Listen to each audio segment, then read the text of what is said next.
పని ఉంది నాతో? యాడికి యాడికి పోవాలా చెప్పు, యాడికి పోవాలా చెప్పు. వాకింగా వాకింగా కట్టె తీసుకోపో, కట్టె తీసుకో, చైన్ తీసుకో మరి. అవకాడికి పోదాం. చైన్ తీసుకో. ఏడుంది నీ చైను?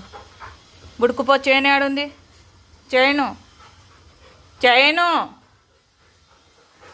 చైన్ తీసుకోపో పో. వాడు చైన్ అంటే ఏది బుడుకుతాడో చూడండి. చైన్ ఏడుంది? ఏడుంది చెప్పు. చైను నా చున్నీ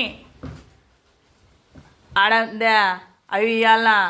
ఓహో, దొంగ ఎత్తుకపోతున్నాడు. దొంగోడు నాన్న ప్లీజ్ నాన్న, కిందికి దిగు. తిను చిన్ను కిందికి రా దా, లేదంటే నేను తీసుకుంటా. కిందికి రా. Good boy. చూడండి, చెప్పినదల్లా వింటాడు. చూడండి, అర్థమవుతాయి.